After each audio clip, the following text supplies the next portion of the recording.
The Mavericks look for a big bounce-back win tonight against the Washington Wizards. We'll get you ready for tonight's contest. Coming up next on the DLLS Mavs pregame show.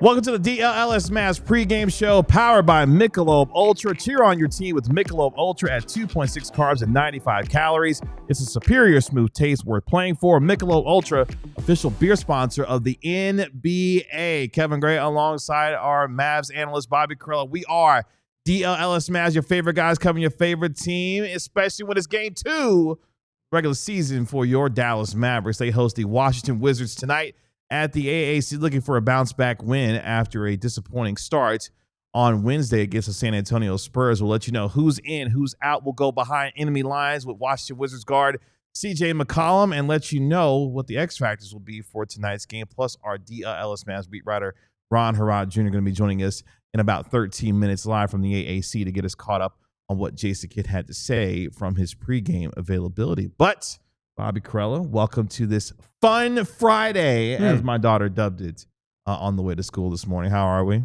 I'm pretty good, man. Pretty good. Ready for some basketball? Hopefully the next 3 hours go way better than what we saw the other night. Hopefully. It's up to us to get them ready. Yes, it is. And we're going to do so here over the course of the next 30 minutes as the Mavericks, of course, dropped their opener on Wednesday night to the San Antonio Spurs in what was a 125-92 beat them down, courtesy of Victor Wembanyama and the San Antonio Spurs. Mavericks, of course, opening up their season with a 5-game homestand. If you're going to be watching tonight's game, you're going to be doing so on KFAA Channel 29 tonight or on NBA TV if you are out of market. Mavericks, 8.5-point favorite going into tonight's game, with the over-under at 228.5. Tip-off, of course, at 7:30 p.m. inside the American Airlines Center. Both teams 0-1 to start off the regular season. The Mavericks, as I mentioned, starting on a 5-game homestand. They'll continue that on Sunday on the first night of a back-to-back when they take on the Toronto Raptors before welcoming in Shai Gilgeous-Alexander and the Oklahoma City Thunder. Meanwhile, the Washington Wizards, they are coming off a loss on Wednesday night themselves to the Milwaukee Bucks, as they are on the road for their first couple of games. They lost 133-120 on Wednesday night. They'll go to their home opener on Sunday when they take on the Charlotte Hornets. They'll begin a quick 2-game homestand with Charlotte before they welcome in the Philadelphia 76ers and Tanner's favorite player these days, VJ Edgecombe of the Philadelphia 76ers. That gets us to our lead story going into tonight's game. We'll get to the Carrillo Strader scouting report here in just a little bit. But as we go into tonight's game, Mavericks looking to bounce back after what was a bad start on Wednesday night. Cooper Flagg made his NBA debut at the point guard position with 10 points, 10 rebounds, went 4-13 from the field. Didn't have an assist, but had 3 turnovers in that game. Jason Kidd going to continue with that experience tonight as they take on the Washington Wizards. We had a chance to talk with Jason Kidd a couple of days ago as the Mavericks were continuing their preparations for tonight's game. Tanner, Jason Kidd comfortable with the idea of continuing with PG Flagg for the Dallas Mavericks. Here's what he had to say. Yeah, I thought he did a really good job trying to get others involved. I thought being able to take advantage in that third quarter, he started to look to be aggressive for his shot. I think the more that he's in these situations, the better he's only going to get. So being able to understand different scenarios, the more he's in those, the better opportunity he's going to be as time goes on. But I think he did a really good job for us on both ends. And you feel comfortable continuing to move forward with him in that position as he continues to get better? Yeah. We were in foul trouble 3 minutes into the game. Changes the dynamic of the rotation. So we got to look in game 2. If we can stay out of foul trouble, give that group a little bit more time on the floor, I think that group is only going to get better. So JC Kidd saying that, hey, got into foul trouble, which they did. Anthony Davis had 4 first-half fouls. Derek Lively, PJ Washington, both in foul trouble. But, Bobby, we will see more of that going into tonight as far as Cooper Flagg at the point guard position. What are you expecting to see from PG Flagg on night 2 of his NBA? I don't really think foul trouble had anything to do with the reason that they're. Oh my gosh, I'm so far. Don't call to it. I'll fix it. No, I am right in your freaking living room right now. Cut back to that close up. Get me Let on me there. fix it. That's right. I bold it. Zoom in even more. I don't think foul trouble had anything to do with their offense looking a little spooky against San Antonio in the season opener. I don't think that PJ getting a couple fouls and Lively being in foul trouble, I don't think any of that had to do with anything. If anything, actually, Lively getting in foul trouble and AD getting in foul trouble meant that they had more shooting and more space on the floor. Their offense still looked bad. I think the foul trouble certainly hurt their defense, but the offense was a result of guys just pounding the rock just way too much. There wasn't enough effective human movement. I don't think that this team has necessarily a lot of guys that can just go one-on-one and get to their spots, and so you're going to have to compensate for that by cutting into open space, by constantly moving, screening, helping your teammates, trying to create some sort of mismatch or advantage somewhere on the floor. And, a lot of the movement in the first game just felt very aimless, we said that in the preseason, if they're going to incorporate a lot more of that stuff, it might look weird for the first few weeks of the season, just because guys are cutting into the same space, bumping into each other, or like, okay, well, if you're looking right and I'm left, should I cut or not? I think they're figuring out the timing, the rhythm, the anticipation, all that stuff. And so it'll probably look better just naturally over the next few weeks. But Cooper does have a huge learning curve right now. He's never played point guard ever. And now all of a sudden he is at the NBA level. That's pretty tough. So, for him, hopefully it only takes as long as it does for the team. But we'll see. I mean, we'll see. You want to win this game. You got to win this game. This is probably your easiest game all season. And you definitely want to be able to take advantage of that opportunity tonight. And yes, the game will be on both WFAA Channel 8 and KFAA Channel 29 if you're wondering where the game will be on for tonight for your viewing pleasure. That gets to our Corellustrator scouting report on the evening, focusing on not obviously just the Washington Wizards, but some dribbling aspects of tonight's game. Yeah, not just dribbling. I just was just throwing a stat at you. You threw it at me and I caught it. Yes, I didn't bounce it off my leg. There you go. There was no good. PJ. This was an effective pass. Hey, take it easy on we got to have some fun here. Jeez, man. We're having some fun. Wow. All right, so over the since 2020-21, was that 5 seasons? That's right. 41 teams have started 0-2. 28 of them have missed the playoffs. 13 of them have made the playoffs. Now, if you start 0-2, obviously it's a long season, so anything could happen or whatever. But generally, teams that start 0-2 are lousy teams. Like, they don't just suddenly figure it out and get better. You got to win this game. Again, the Wizards, home versus Washington, whenever you're not playing on the back-to-back, is probably the easiest game you will play all season. In terms of opponent quality, travel, lack thereof, the Mavs were at home last game. They will be at home again in the next game. They're rested. They are mostly... they're not mostly healthy, actually. They're pretty banged up, but like this is a game you need to win. If you start 0-2, I'm firing up the panic. I'm firing up the panic alarm meter's going off. I'm sounding the alarm. Oh my! I'm cranking up the meter. Here's the deal: Washington and their season opener, they played against Milwaukee. Turnovers were only 13 for the Wizards and 8 for the Bucks. So pretty well controlled game in terms of just not giving it away, not bouncing off your leg. Washington, however, got outscored in points off turnover 17-1. They lost that game by 13 points. So that was the game. Otherwise, they played Milwaukee essentially to a draw. These aren't your dad's Wizards. No, they're not your grandfather's Wizards. They're anymore. still very bad. I mean, they're still probably the worst team in the East and one of the worst teams in the league. But they can beat you. Here's how. This is the key to win. The key to victory. All right. This is how the Mavs can win this game.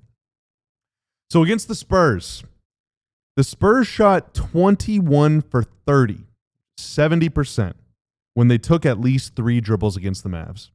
Now, generally, your shooting percentage goes down the more dribbles you take because that ostensibly means you're just pounding the rock.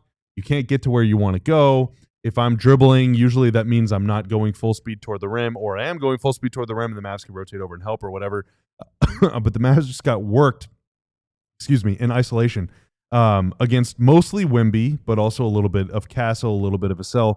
The Wizards don't have a Wemby, and you can argue they don't even have a Devin Vassell or a Stephon Castle.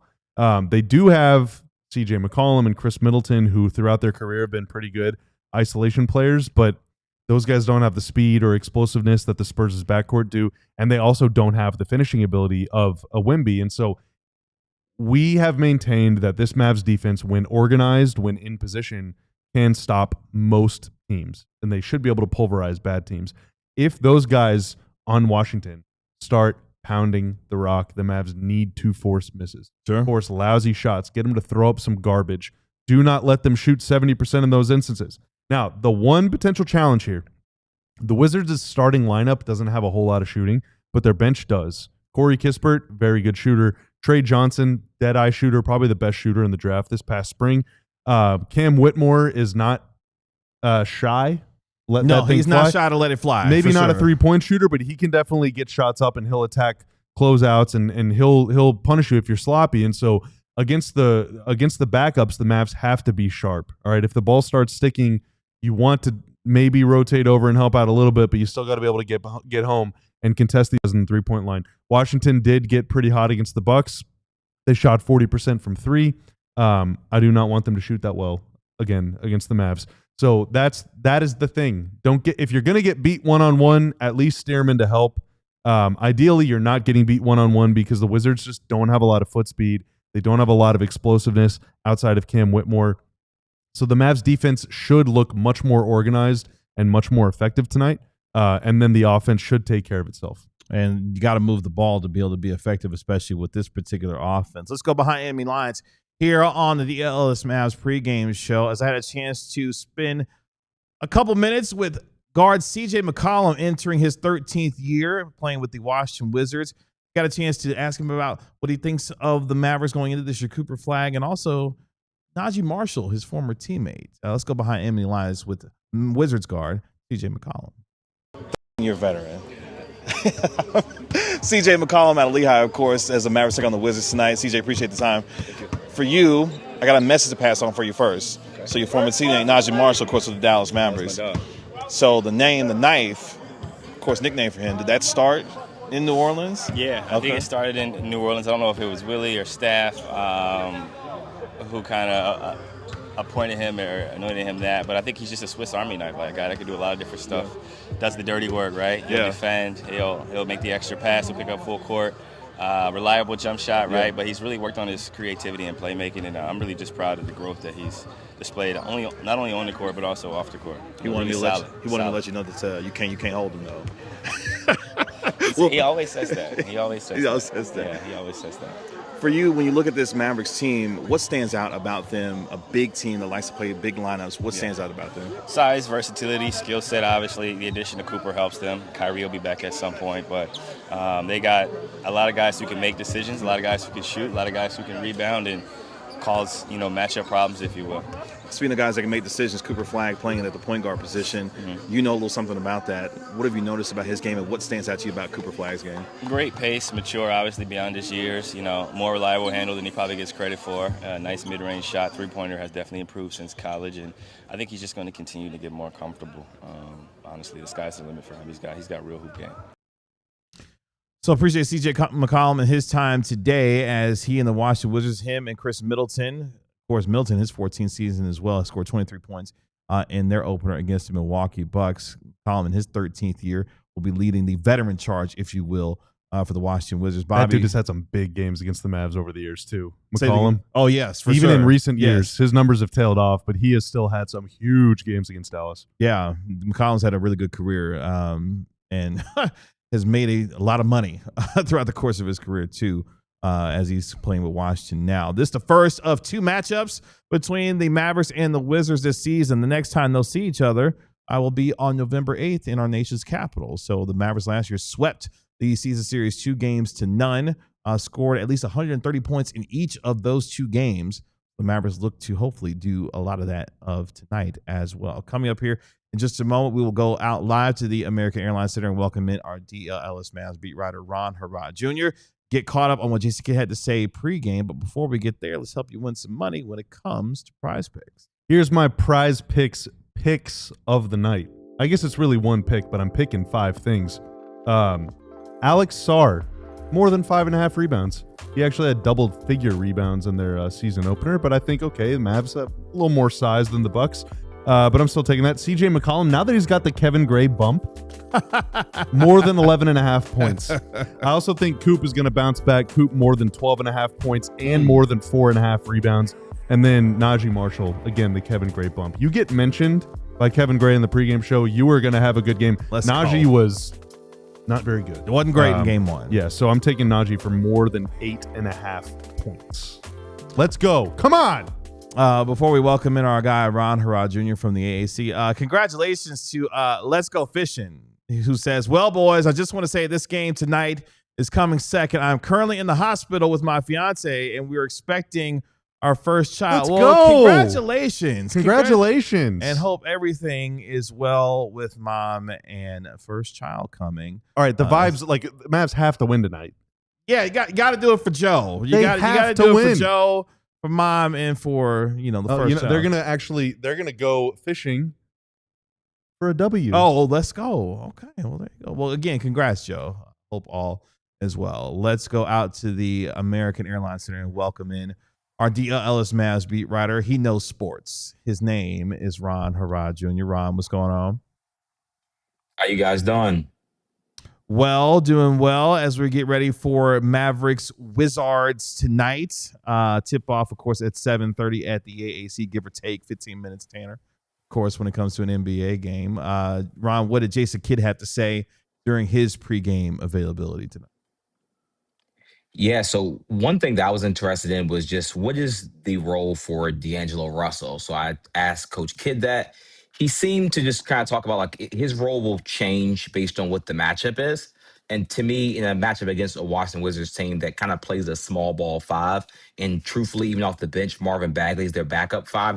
He was drafted as a power forward. You might see, more minutes for D'Angelo Russell in a game like this. So I would definitely look at D'Lo as a player that might get more than his 15 minutes that he played in game 1. Also, talked about Klay Thompson today and in previous days, kind of how they plan to get Klay Thompson going. He said they're going to have to screen. As we know, Klay kind of grew up in the Golden State system where it was a lot of screening and a lot of running. So those things kind of help Klay get off, and I got a chance to see him warm up. And Klay Thompson, everybody, does not miss a lot of jump shots when he's wide open. Let me tell you that right now. Talk about butter. He is one of the purest jump shots you can see. I think we should watch out for Klay Thompson as well. I mean, I wouldn't miss either after what I saw Meg Thee Stallion drop today, as far as her music is concerned. So, God bless Klay Thompson. Is it a good song? Respect. What? Is it a good song? Song is good. Nice. A lot of other things are really good too. Kevin was 100% talking about the music, Bobby, by the way. 100% just the music he was talking about. Oh, okay. Ron was picking up what I was putting down. Ron picked it up. He picked just up what I the was music putting for down. sure. For sure. The music was fantastic. Among other I do know things. one song. I know 2. I know WAP, obviously. And then I know the song that I'm a Star. Oh, Sorry. yes. Oh, There's that yeah, one as yeah. well. Look at you with your Meg Thee Stallion good song. catalog there. Look at you go. Yeah. Right. Let's Also, let I forgot. I did forget to bring up the.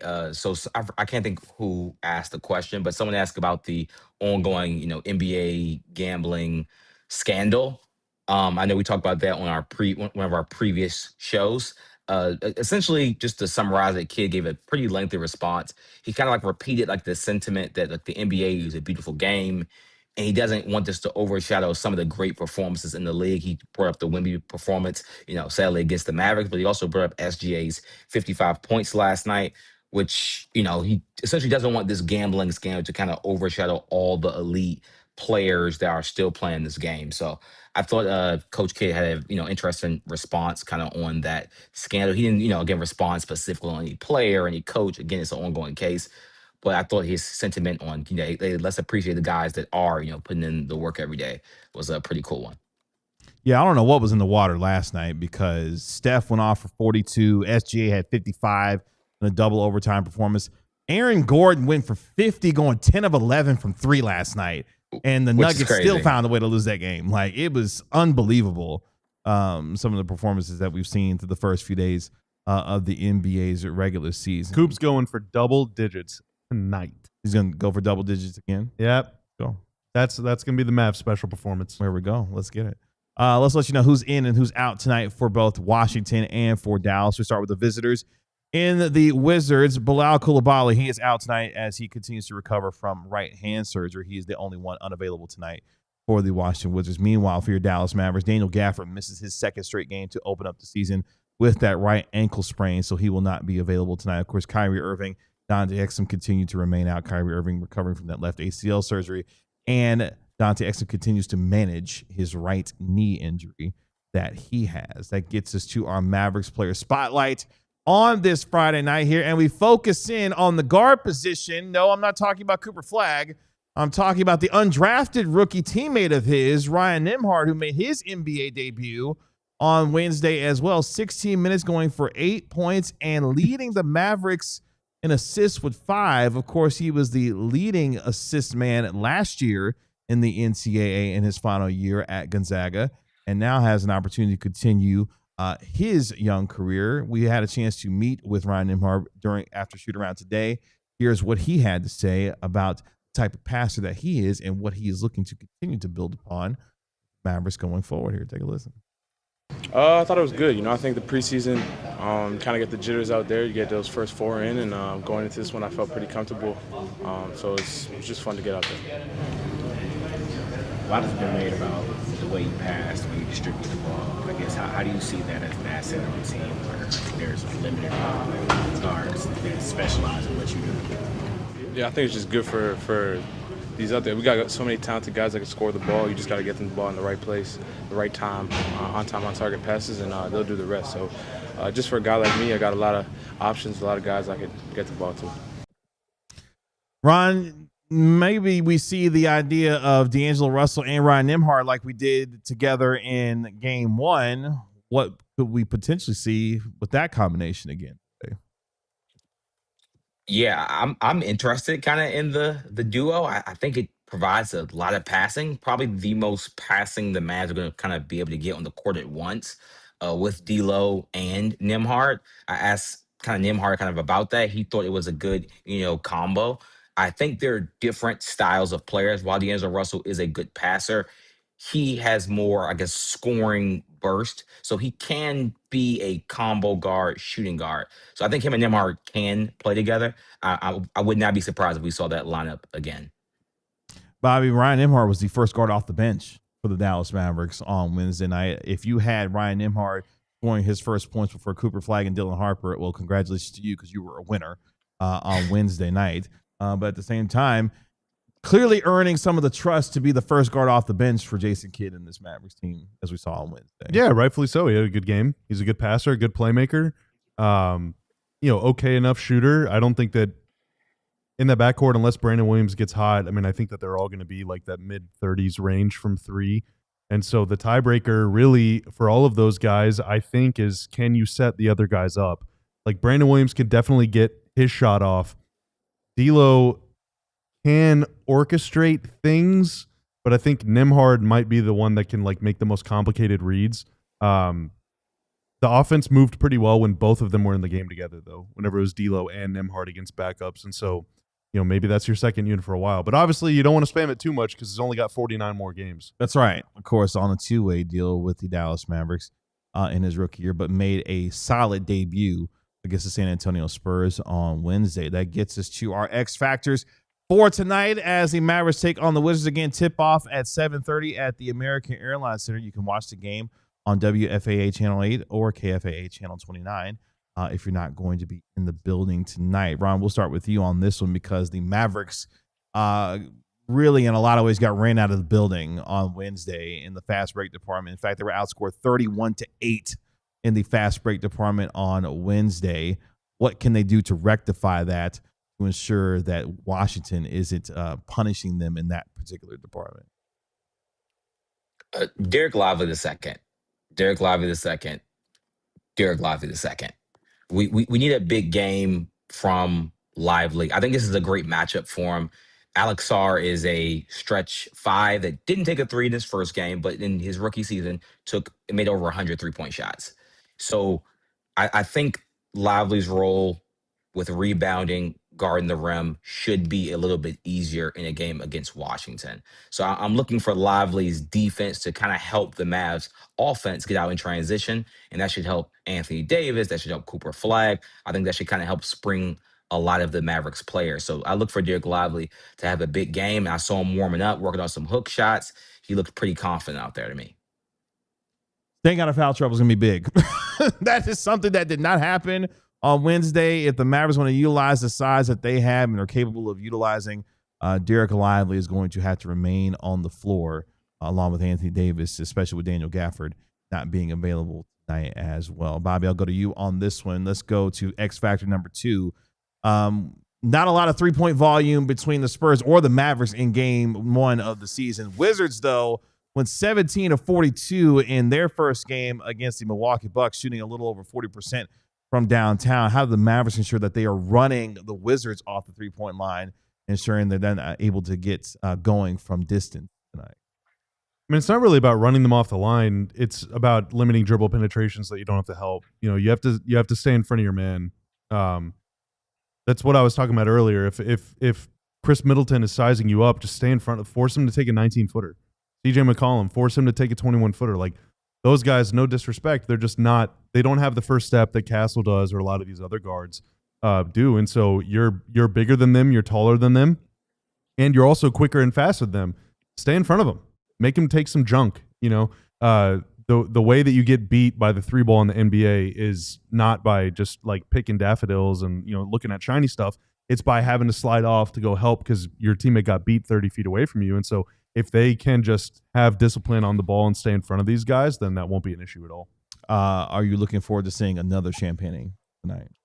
There's another one of them. How many are there? Are there still only 2? This is only the 2. You get them in the first 2 games. 2. God. You got Julian in game 1. He was quiet. He was the only Spur that sucked the other night. You get the other Champagning tonight. Ron, Julian Champagne is my mortal enemy. That's what I was telling him earlier today. So not the Champagne when it comes to. I actually covered Julian in college at St. John's when I was at Columbia. Didn't cover his brother. I think his brother was at Pittsburgh. I'm pretty sure Justin played at Pittsburgh. But Julian, I'm sure they're both good guys or whatever. But whatever, they can get bent. Real quick, we do have the starting lineup. Shout out to our guy Luke with the Maverick starters in the chat. It is point guard Cooper Flagg once again. So it's PG Flagg, PJ Washington, along with Klay Thompson, Anthony Davis, and Derek Lively. Those are your 5 starters tonight. Flagg, Washington, Thompson, Anthony Davis, and Derek Lively at the 5. So we will see PG Flagg once again, hopefully for more minutes this time around with the Mavericks' ability to stay on the floor. That gets us to X Factor number 3 in our final one tonight, Ron. Dominate the paint. And we just mentioned it. Stay out of foul trouble. We saw what happened in game 1. Davis, Lively, Washington, inability to stay on the floor. Things got away from them in that second quarter. It continued in the third quarter. But the Mavericks gave up 68 points in the paint to Victor Wembanyama and the San Antonio Spurs. Got to clean up that area tonight if you want to get a win against Washington. Definitely. I don't really want to see Dwight Powell tonight. I would love to see with all due respect. With all due respect. With all due respect, dude. Like, chill. With all due respect. The Mavs legend, I know. We understand this. But in this game, even short staff without Daniel Gafford at center, I would love to see PJ Washington slide down to the 5 in a small ball lineup. I really would. I would love to see a Flagg Washington as your quote-unquote bigs on the floor lineup if Anthony Davis and Derek Lively either get in foul trouble or are tired, essentially. I think Washington, again, is going to play a Marvin Bagley at the 5, who I think any of the Mavs, to be honest, their wings are able to contain. He is 6'11", but he's a skinnier frame player. I think PJ Washington could handle it if necessary.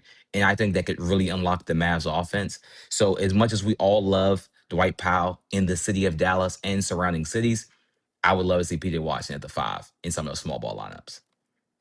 I hated that opinion. With all due respect. No.